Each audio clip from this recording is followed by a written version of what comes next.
Okay భయ్యా. పాత్రికే మిత్రులకు శుభాభినందనలు, రంజాన్ శుభాకాంక్షలు. సోదరులారా, రంజాన్ మాస ఉపవాసాల విరమణ ఇక్కడ ఇఫ్తార్ విందు ద్వారా సోదరుడు అఫ్సర్ ఖాన్ ఏర్పాటు చేయడం జరిగింది. అసలు రంజాన్ మాస ఉపవాసాలు ఎందుకుంటారు, దాని ఉద్దేశం ఏంటి అన్నది ప్రధానమైన విషయం.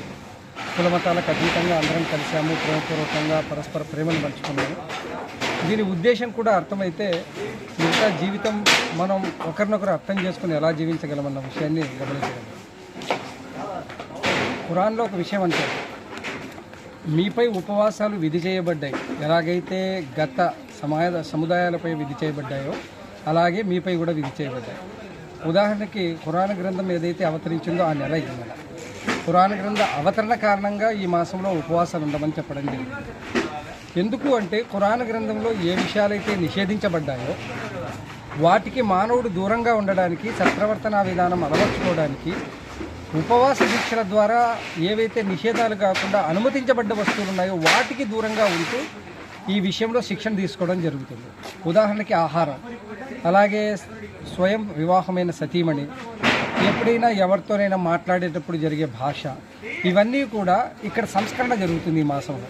ఎలా అంటే ఒక వ్యక్తి తాను పస్తుంటూ ఆకలిని భరిస్తూ దప్పిక ద్వారా భరిస్తూ అతను మిగతా ఏవైతే నిషేధాలు, మద్యము, జూదము, వ్యభిచారము, ఇటువంటి నిషేధిత విషయాలు ఉన్నాయో వీటికి దూరంగా ఉండడానికి ఈ హలాల్ అంటే ధర్మసమ్మతమైన విషయాల ద్వారా దూరంగా ఉంచడం జరుగుతుంది. అలాగే కట్టుకున్న సతీమణికి కూడా ఉపవాస క్రమంలో దూరంగా ఉంటుంది. దీని ద్వారా పరాయి స్త్రీలపై తన చూపులు పడకుండా, పరాయి స్త్రీల గురించి మనసులో చెడు భావనలు రాకుండా ఎలా నడవాలో ఆ శిక్షణ ఈ మాసంలో పొందడం జరుగుతుంది. అలాగే ఎవరైనా కొట్టను వస్తే ఏమనాలి ఉపవాసి అంటే, నేను ఉపవాసం ఉన్నానండి, నేను మీతో తగాదా పడను అని చెప్పాలి. దాని ద్వారా సందేశం ఏంటంటే మిగతా జీవితంలో ప్రవక్త ముహమ్మద్ వారు అన్నారు, మన్ సరిమల్ ముస్లిమీన్ అమిల్ లిసాని వయ్యది. ఒక ముస్లిం నోటి నుండి చేతి నుండి ఎవరైనా భయభీతి చెందుతూ ఉంటే అతను ముస్లిం కాడు అన్నారు. కాబట్టి ఒక ముస్లింగా మారాలి అంటే తన నోటిని అదుపులో పెట్టుకోవాలి, తన చేతిని అదుపులో పెట్టుకోవాలి, చూపులను అదుపులో పెట్టుకోవాలి. అలాగే ఆకలిని భరిస్తూ తోటివాడి ఆకలిని గుర్తించి వారి ఆకలిని తీర్చాలి. అందుకే ఈ మాసంలో ఎవరైనా ఒక పుణ్యకారం చేస్తే 70 పుణ్యకారాలతో సమానం ఉన్నారు. అందుకే దాన ధర్మాలు ఎక్కువగా జరుగుతాయి.